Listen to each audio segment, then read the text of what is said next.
स्वर्णिम युग ही क्यों क्यों चाहिए दुनिया को स्वर्णिम युग? क्यों हमें प्रयास करना चाहिए कि स्वर्णिम युग की स्थापना हो? स्वर्णिम युग के तहत आपका चिंतन, आपका मनन, आपका सोचने का तरीका सृजनात्मक हो जाता है। मनुष्य दो ही काम कर सकता है, वह सृजन करे या विनाश की तैयारी करे। बहुत सारे मामले में जो क्षेत्रीय स्तर पर आप डेवलपमेंट देख रहे हैं वह भी विनाश की तैयारी है। अगर समग्रता का अभाव है, चिंतन का अभाव है, तो हमें सृजनात्मक मस्तिष्क बनाने की ज़रूरत हो, इसी चाहत की ज़रूरत है और उसके लिए स्वर्णिम युग स्तर पर चिंतन करते रहने की ज़रूरत है। हम प्रकृति के प्रवाह में जी रहे हैं, हमें पारिवारिक व्यवस्था की ज़रूरत है, हमें सामाजिक व्यवस्था की ज़रूरत है, हमें सार्वभौमिक आर्थिक सामाजिक व्यवस्था की ज़रूरत है। ये व्यवस्थाओं के प्रवाह के साथ साथ मानव समाज को ज़रूरत है कि स्वर्णिम युग की वो कल्पना करें।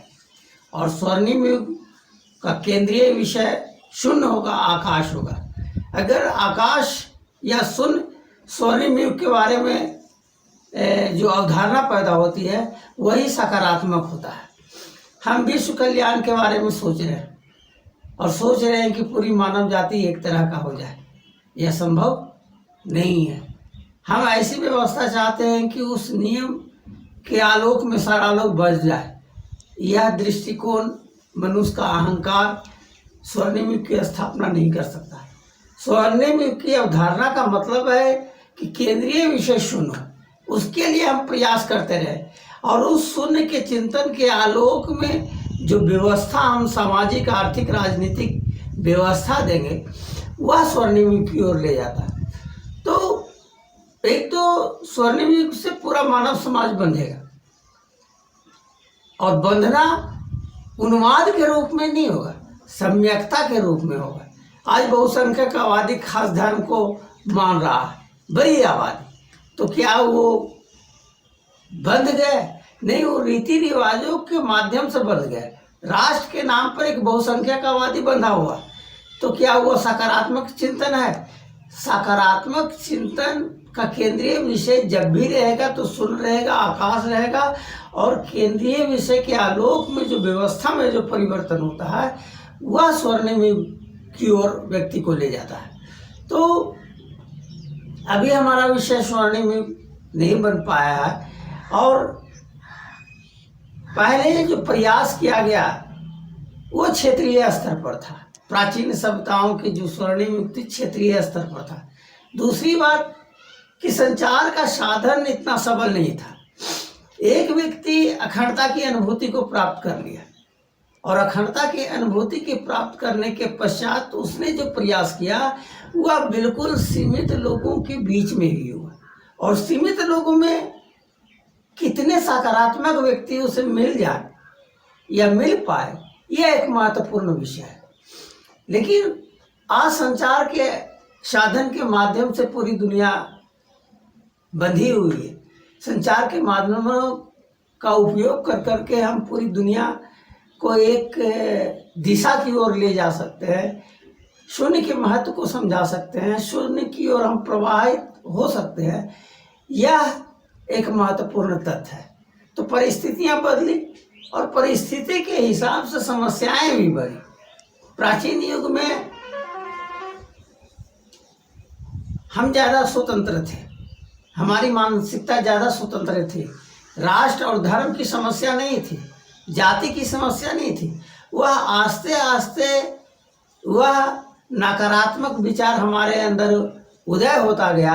हम भौतिक रूप से विकास करते गए और ये नकारात्मक विषय आज इतना प्रबल हो गया है कि हम भौतिक साधनों का जो उपयोग करना चाहिए वो नहीं कर पा रहे। तो आज पुनः पूरी दुनिया के प्रवाह को सकारात्मक बनाने की ज़रूरत है और अगर स्वर्णिम युग की अवधारणा के प्रति हमारी मानसिकता नहीं बनती है तो भौतिक विज्ञान हमें नष्ट कर देगा। भौतिक विज्ञान का हम दुरुपयोग कर करके मानव समाज सहित पूरी प्रकृति को नष्ट करने के लिए तत्पर हों।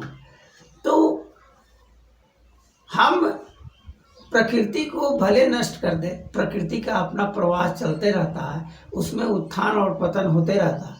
यदि हम व्यवस्था में सकारात्मक दिशा की ओर बढ़ते हैं तो यह मानव समाज के लिए उपलब्धि की बात होगी। यह पूरे दुनिया को एक करने का सार्थक प्रयास होगा और इस सार्थक प्रयास में ही स्वर्णिम युग की स्थापना संभव है। और जो विषय गौण होता है, जो विषय हमारा नहीं बनता, वो जीवन में सबसे ज़्यादा महत्वपूर्ण विषय है। हम हवा के बारे में ज़्यादा बहुत नहीं सोचते, हम पानी के बारे में बहुत ज़्यादा नहीं सोचते, लेकिन हमारे लिए हवा सबसे ज़्यादा महत्वपूर्ण विषय, महत्वपूर्ण आधार है जीने का।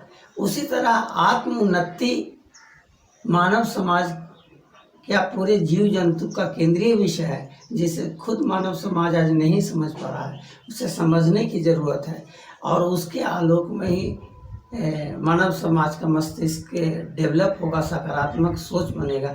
इसलिए यह ज़रूरी है कि स्वर्णिम युग की अवधारणा को हम डेवलप करें, स्वर्णिम युग के बारे में सोचें, स्वर्णिम युग के लिए हम प्रयास करें। यही हमारे जीवन का मूल उद्देश्य होना चाहिए।